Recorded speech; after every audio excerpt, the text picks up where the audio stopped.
A warm welcome to the fifth session of the GMIS Digital Series. We will share with you some insights on robotic trends that are driving the evolution of manufacturing automation. We've been watching the rise of the robot or robotics or automation in manufacturing for quite some time. And repeatedly studies have been, saying that services and process in manufacturing will not really ever be completely replaced by robots, but they're going to be more enhanced or made better by the utilization of robotic automation. We at BMW Group, we always believe in the technology. It needs to serve people.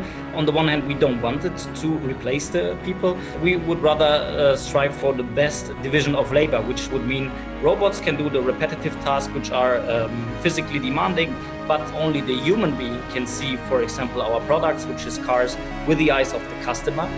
So this is why we believe in humans to really give the finesse to all of our products.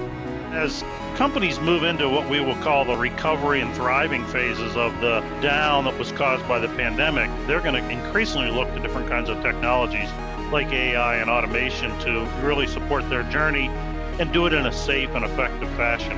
When it comes to AI, we always try to design solutions in a way that our employees can use them. So one important step is we don't want to have data science bringing the AI into the shop floor and then leaving shop floor, but we rather want to design all the solutions in a way that is accessible via a self-service for our production employees.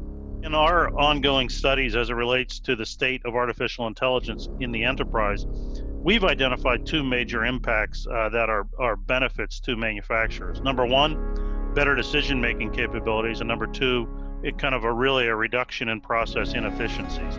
At the core of AI is that faster quality and faster error detection, which human operators just can never keep pace with that. But it's how do you take that human operator knowledge and incorporate it into artificial intelligence tools that can help us make more high quality product.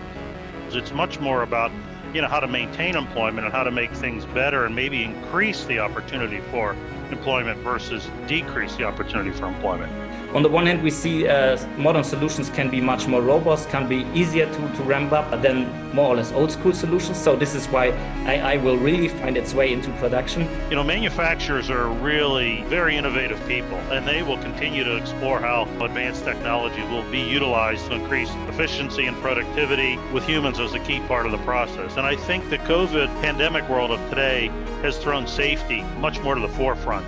All those pieces will come together, and I think ultimately we'll land in a better place when it comes to that intersection of robotics, artificial intelligence, and the man-machine interface.